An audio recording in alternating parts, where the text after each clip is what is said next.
For lesson 2, we have subtraction of integers. There is one rule to follow. Copy the minuend, then take the opposite of the subtrahend, change minus to plus, then follow the rules in adding integers. That means if you don't understand addition of integers, you won't understand subtraction of integers. Okay? Let us first review the parts of a subtraction sentence. Example 8 minus 3 equals 5. What do you call 8 as part of a subtraction sentence? It is the minuend. Minuend.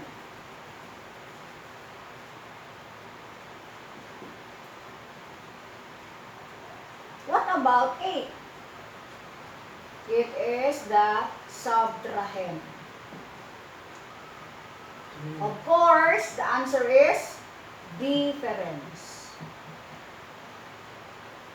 Okay? According to the rule, copy the minuend. Take the opposite of the subtrahend. Then, minus will become plus, then follow the rules in adding integers. Okay? So, these only a recall on identifying the parts of a subtraction sentence. So, you know which one is the minuend, which one is the subtrahend, which one is the differend. It should be subtrahend. Sorry. Okay?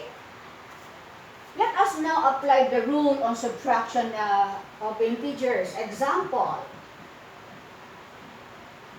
Let's have examples. Number 1.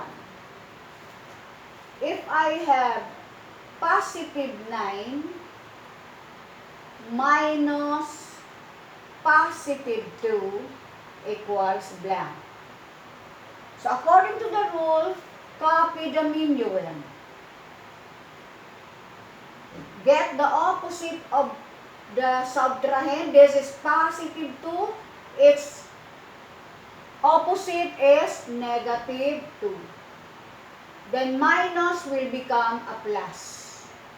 Then follow the rules in adding integers. In this situation, what rule should be applied in adding integers? Rule 1, rule 2. Yes, it is rule 2, adding integers with different sign.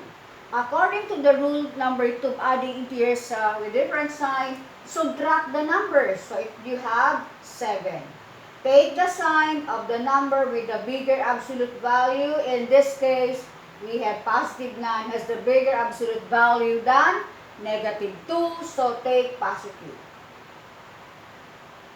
Okay? Next. So the difference is positive 7. Number 2 example. If I have negative 10 minus positive 8 equals blank. According to the rule, copy the minuend. Get the opposite of the subtrahend. Minus will become plus. Now, rule number 1 of adding integers wherein the sign are the same. What to do with the numbers? Add the numbers. So we have 18. Take the sign of the same sign, which is negative. So we have negative 18. Are you learning? Okay, number 3. If I have negative 7 minus negative 3 equals blank. Copy the minuend. Get the opposite of the subtrahend. Minus will become plus. So therefore, different signs, we are now following the rule on addition. That is rule number 2 of addition rule. So 7 minus 3 is 4.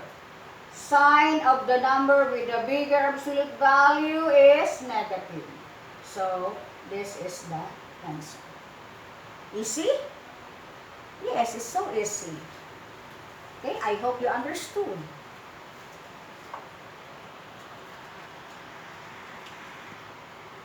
I need to check the spelling of difference. Sorry. Okay?